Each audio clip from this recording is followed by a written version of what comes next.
ఓం శ్రీకృష్ణ పరమాత్మనే నమః. మనకి పురాణములు జ్ఞాపకం ఉండడం కోసమని తేలిక సూత్రమును ఒకదాన్ని పెద్దలు ప్రతిపాదించారు.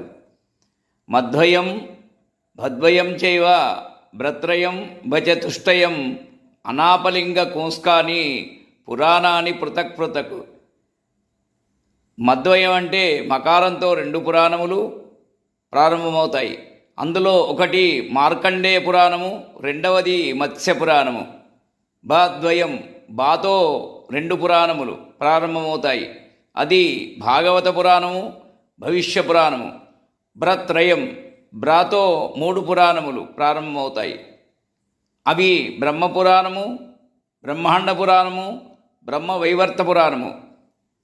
వచతుష్టయం వకారంతో 4 పురాణములు ప్రారంభమవుతాయి.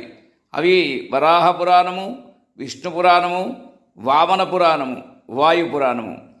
అనాపలింగ కుంస్కాని అన్నప్పుడు ఒక్కొక్క అక్షరమునకు ఒక్కొక్క పురాణం వస్తుంది. ఆ అంటే అగ్ని పురాణం, నా అంటే నారద పురాణం, పా అంటే పద్మపురాణం, లిమ్ అంటే లింగ పురాణం, గా అంటే గరుడ పురాణం, కు అంటే కూర్మ పురాణం, స్కా అంటే స్కాంద పురాణం. ఇలా వ్యాస భగవానుడు వేదములను విభాగం చేసినప్పుడు ఒక్కొక్క వేదమును ఒక్కొక్క శిష్యుడికి అప్పచెప్పారు.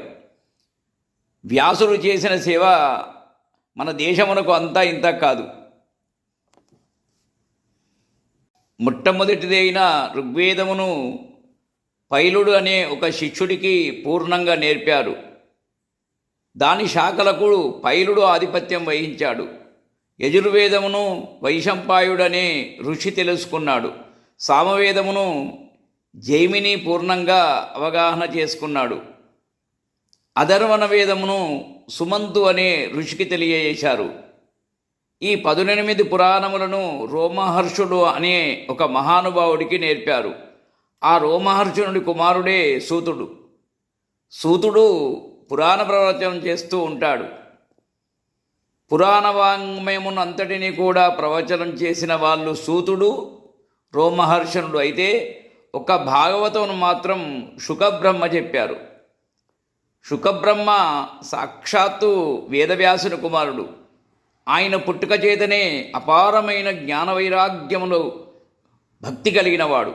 ఎంత వైరాగ్య భావన కలిగినవాడు అంటే ఆయన మంచి నిండు యవనములో ఉండే రోజులలో తండ్రి గారు ఆయనను వివాహం చేసుకోమని అడిగారట.